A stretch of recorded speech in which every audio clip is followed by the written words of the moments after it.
पहले तो सबको महादेव। काशी विश्वनाथ जी की धरती है, महादेव की धरती है, और सबसे बड़े सौभाग्य की बात है कि आदरणीय प्रधानमंत्री का क्षेत्र है। इतनी पावन और पवित्र धरती पर पूजा आराधना के लिए, अध्यात्म के लिए कौन नहीं आना चाहेगा। मैं भारत की बेटी हूँ, पूरा भारत मेरा है, इसलिए मैं आई हूँ। और जिस हिसाब से मैंने यहाँ पर घाट का विकास देखा है, जिस हिसाब से पूरे शहर का विकास देखा है, जिस हिसाब से स्वच्छता देखी है मैंने, मेरा मतलब जो सीना है ना वो गदगद कर रहा है। और एक अफवाह उड़ाई जाती है कि मुसलमानों को मंदिर नहीं जाने देते, मुसलमानों को घाट पे नहीं जाने देते। कल तो मैं माँ गंगा का जल भी ली अपने मत्थे पर, उसके बाद फिर मैंने पूजा भी किया। आज मैं काशी विश्वनाथ जी के मंदिर भी जा रही हूँ, माथा टेक कर आऊंगी। हाँ, तो सनातनी मुसलमान, इस भारत का प्रत्येक व्यक्ति सनातनी मुसलमान ही है। जितने ये जो 22 करोड़ है ना, ये सनातनी मुसलमान ही हैं। इस देश के मुसलमान को वंदे मातरम गौरव से बोलना चाहिए। भारत देश के मुसलमान को भारत माता की जय गौरव से बोलना चाहिए। भारत देश के मुसलमान के लिए पहले संविधान होना चाहिए। अपनी अपनी धार्मिक आस्था और मजहबी आस्था वो अपना व्यक्तिगत जीवन का एक रूल है, लेकिन सबसे सर्वोप्रिय जो होता है वो मातृभूमि होती है और संविधान होता है।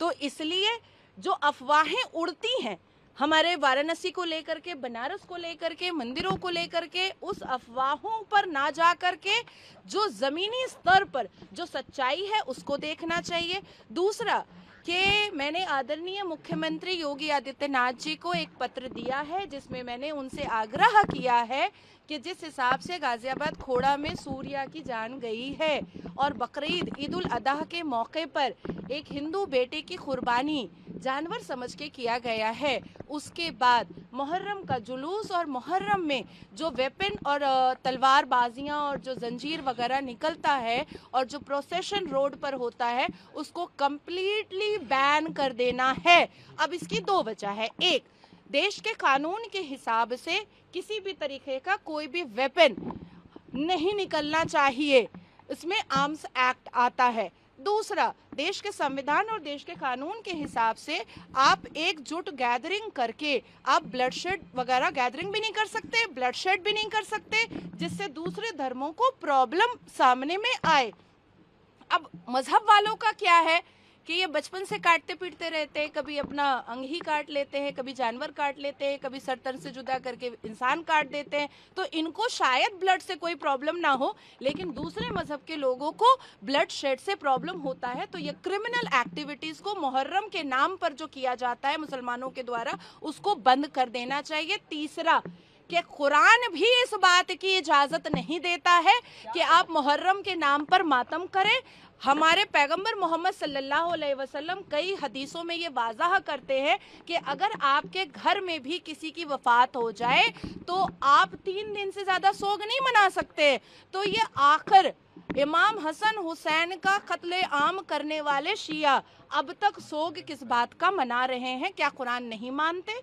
क्या पैगंबर मोहम्मद को नहीं मानते? तो ये मैंने पत्र आज उनको सुबह में ही मेल किया है। ये बात आई, आप काशी विश्वनाथ गई थी जी। काशी विश्वनाथ में ज्ञानवापी का एक मसला चल रहा है, उसमें क्या आपका? देखिए, जो स्थान हिंदुओं का है वो उनका ही रहेगा। और कल भी मैंने कहा है कि अयोध्या हमने राम मंदिर देखा, और जिस हिसाब से मेरी उत्साह आप लोगों ने देखी होगी और आप लोगों ने राम मंदिर के प्राण प्रतिष्ठा में भी मुझे देखा होगा, उसी तरीके से हम लोग ज्ञानवापी का भी प्राण प्रतिष्ठा के वक्त में आप मुझे पाएंगे और जय श्री राम के नारे के साथ पाएंगे। 4 नहीं 4 लाख अगर मंदिरें हैं और जिसको मुगल आक्रांताओं ने हड़पा था, इलीगल ऑक्यूपाई किया था, तलवार की नोक पर किया था, तो उसको हम वापस लेंगे। लेकिन सभ्यता की मिसाल है 120 करोड़ हिंदुओं को, क्योंकि जिस हिसाब से पूरे देश के कानून का और संविधान का, न्यायपालिका का इन्होंने आदर करके इंतजार करते हैं, जैसे अयोध्या के लिए इंतजार किया वैसे ही ज्ञानवापी के लिए भी इंतजार कर रहे हैं। और जैसे ही जजमेंट आएगा, इनके साथ आकर के मैं हनुमान चालीसा खुद पढ़ूंगी बैठ करके। कॉकरोच भारत में अब आ गया है, क्या लगता है मुझे ऐसा लगता है जब गर्मी होती है ना, जब वातावरण गर्म होता है तो तिलचट्टे गटर से, नाले से, कीड़े से बाहर निकलते हैं, ठीक है।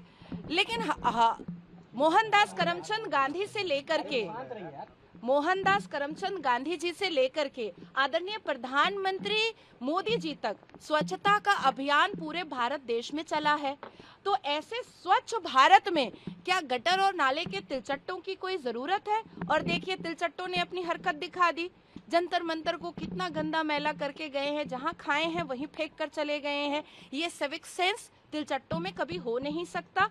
तो तिलचट्टा आप हम सब का चप्पल है मारने के लिए, इस पर ज्यादा चर्चा करने की जरूरत नहीं है। और जिनके पास चप्पल नहीं है वो हिट ले आए, नहीं तो मुझसे मांग ले और मार दे। नीट पेपर को लेकर और तमाम पेपर को लेकर खान सर ने आवाज उठाई, अब उनके साथ जैसा हो रहा है तो सारे लोग कह रहे हैं कि इसके पीछे it's a part of investigation बाबा। आप देखिए किसी भी तरीके से आप कानून को नहीं तोड़ सकते हैं। वो अच्छा पढ़ाते हैं कि बुरा पढ़ाते हैं, इस पे मैं नहीं जाना चाहूंगी। लेकिन हाँ, जो बात स्कूल और यूनिवर्सिटी की पढ़ाई में है, मैं इसको एक्सेप्ट करती हूँ कि कोचिंग का पैसा क्यों माँ बाप खर्च करेंगे। बल्कि खान सर को भी ये बात कहना चाहिए कि बेटर है कि स्कूल और यूनिवर्सिटी और कॉलेज इतनी अच्छी शिक्षा दे कि किसी भी ट्यूटर या किसी भी कोचिंग में माता पिता को खर्च करने की जरूरत ना पड़े। रही बात जो गोलियां चली हैं, उस पर इन्वेस्टिगेशन का एक बड़ा मुद्दा है और इन्वेस्टिगेशन सही तरीके से होना चाहिए, अप्रोप्रिएट तरीके से होना चाहिए। अभद्र टिप्पणियां उनकी तरफ से हुई हैं और इसका भी उनको जवाब तो देना पड़ेगा। सूर्या हत्याकांड के बाद पंडित धीरेन्द्र शास्त्री ने इसे जिहाद से कंपेयर किया है, लव जिहाद, लैंड जिहाद और अब फ्रेंडशिप जिहाद का नाम दिया है और बच के रहने की सलाह दी है उनको। इस पे आप क्या कहेंगे? देखिए, हमारा भारत देश सिर्फ पाकिस्तान से नहीं लड़ रहा है। हमारा भारत देश, हमारे भारत में रहने वाले कुछ असामाजिक तत्व, टेररिस्ट माइंड और पाकिस्तानी मानसिकता और पैगंबर मोहम्मद को छोड़ करके पाकिस्तान को अपना आका बनाने वाले लोगों से भी हमें लड़ना पड़ रहा है। और विभिन्न प्रकार के जिहाद तो चल रहे हैं। थूक जिहाद चल रहा है, मूत जिहाद चल रहा है, गला रेतो जिहाद चल रहा है, लव जिहाद चल रहा है, कन्वर्शन जिहाद चल रहा है, लैंड जिहाद, लैंड माफिया चल रहा है और अब फ्रेंडशिप जिहाद भी सामने आया है। और कौन मना कर सकता है? क्या अरब में बैठे मोहम्मद बिन सलमान मना कर सकते हैं कि दावत इस्लाम नहीं है कुरान में? कर सकते हैं क्या? नहीं कर सकते हैं। आप सूरह अल बकरा की आयत पढ़िए, आप सूरह तौबा की आयत पढ़िए, आपको साफ समझ में आएगा कि जो कोई सिर्फ अल्लाह और मोहम्मद को नहीं मानेगा उसके साथ तो दावत इस्लाम करना है। और दावत इस्लाम से अगर काफिर ना माने तो फिर उसको तो गला तो रेतना ही पड़ेगा। ये तो कुरान वाज़ा करता है। तो मुझे लगता है शास्त्री जी ने बिल्कुल सही कहा है और 120 करोड़ हिंदुओं को सतर्क होने की जरूरत है।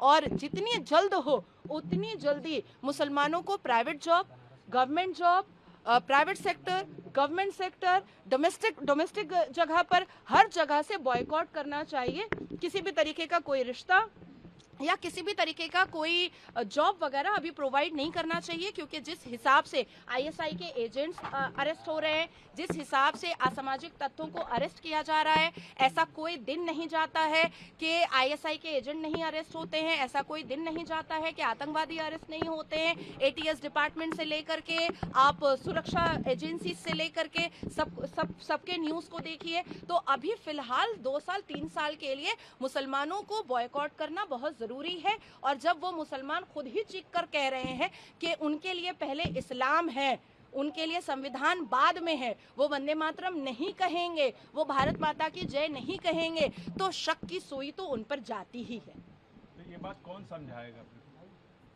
देखिए, ये बात तभी हम तो समझा रहे हैं, प्यार से समझा रहे हैं। उनकी तरह तलवार लेके तो हम नहीं समझा रहे हैं। कुछ बनना चाहिए ना। देखिए, कानून तो है, यूएपीए एक्ट है, कितने कानून है। आप बीएनएस की धाराओं में जाकर के देखिए, पहले आईपीसी सीआरपीसी में देखिए, आप संविधान के आर्टिकल्स को और सब क्लॉज को जाकर के देखिए। कानून तो है, लेकिन ये जो इस्लाम का झंडा बुलंद करने का जो इनका नशा है ना, ये मुझे लगता है कि जब तक मदरसे टूट करके किनारे नहीं किए जाएंगे, इनके हाथ में संविधान इनको नहीं दिया जाएगा, इनको एकेडमिक क्वालिफिकेशन नहीं दिया जाएगा, इनके लिए कुरान की 26 आयतें नहीं बैन की जाएंगी, ये बाज नहीं आने वाले हैं। ये लोग तो वाली वजीर आला बनाने के चक्कर में। नहीं, उसके लिए तो फिर मुझे हंसी आ जाएगी। चलो ठीक है, मान लिया असदुद्दीन अवैसी साहब है, हालांकि रजाकारी मुखबिर है वो, उनकी पार्टी तो रजाकारी कासिम रिजवी की है। अगर बुरखे वाली कोई वजीर आजम बन भी जाती है, द ऑनरेबल प्राइम मिनिस्टर बन भी जाती है, मान लीजिए उनका शौहर जो है वो दूसरी शादी कर ले आता है, तीसरी शादी करके ले आता है, तो मतलब हमारे प्रधानमंत्री की आवाज में 3 बीवियां रहेंगी, सौतन भी रहेगी हमारे प्रधानमंत्री के आवाज में, तो बड़ा मजाकिया लगता है। आखिरी सवाल जी, वाराणसी आप घूमने आई हैं, वाराणसी में मैं घूमने नहीं आई हूँ, मैं दर्शन करने आई हूँ, अध्यात्म के तरीके से आई हूँ। और खास करके मेरी बहन ने बहुत बड़ा एक मुद्दा उठाया है जिसके समर्थन के लिए मैं इसके लिए आई हूँ। जिस हिसाब से कांग्रेस के नेता यहाँ पर आदरणीय प्रधानमंत्री को गालियां परोस रहे हैं, बहुत अभद्र शब्दों से नवाज रहे हैं, ये ना उनकी शिक्षा पर शोभा दे रहा है और ना ही उनके माँ बाप की परवरिश पर शोभा दे रहा है। प्रधानमंत्री सिर्फ मेरे नहीं है, प्रधानमंत्री सिर्फ भाजपा कार्यकर्ताओं के नहीं है, प्रधानमंत्री रक्षा सुरक्षा एजेंसीज के नहीं है, अभी इस पल इस क्षण जो बच्चा पैदा हुआ है उसके भी प्रधानमंत्री हैं। तो उन्होंने सिर्फ प्रधानमंत्री को गलत अभद्र शब्द से नहीं इस्तेमाल किया है, बल्कि उन्होंने कानून का उल्लंघन किया है, उन्होंने संविधान का उल्लंघन किया है। मेरी बहन ने उनके ऊपर FIR किया है और यहाँ की पुलिस से मैं अनुरोध करती हूँ कि वो उनको इमीडिएट अरेस्ट करे। लोगों की आस्था ख्याल रखते हुए धार्मिक नगरी है, क्योंकि दूर दराज से पर्यटक आते हैं दर्शन पूजन के लिए, और सफाई को देखते हुए नगर निगम ने एक निर्णय लिया है वाराणसी के लिए, जहां जनपद की गलियों में जो मांस मछली की दुकानें थी उन्हें यहाँ से हटा करके अब शहर मेन मुद्दे पे बात करिए, मेन मुद्दे पे बात करिए जिसके लिए देखिए कांग्रेस मुझे रखा ऐसा गया है। देखिए मुझे परिसीमन पे उसको रख दिया गया है कि अब जितने भी आउटर साइड में देखिए अगर कहीं पर मस्जिद है और उसके बगल में सुअर की दुकान खोल दी जाए तो उनको बुरा लगेगा ना। तो मंदिर के बगल में अगर मांस मच्छी रखा जाएगा, उसकी दुकानें रखी जाएगी, तो अब आप सोचिए कि कोई इतनी दूर दूर से लोग आते हैं। मैं कलकत्ता में थी, कलकत्ता से दिल्ली आई, दिल्ली से यूपी आई, यूपी से मैं काशी आई, अब मुझे बगल में मुर्गी का दुकान दिखाई दे दे, मच्छी का दुकान दिखाई दे दे, तो इट्स वेरी बैड। आप किसी के धर्म से नहीं खेल सकते हैं। तो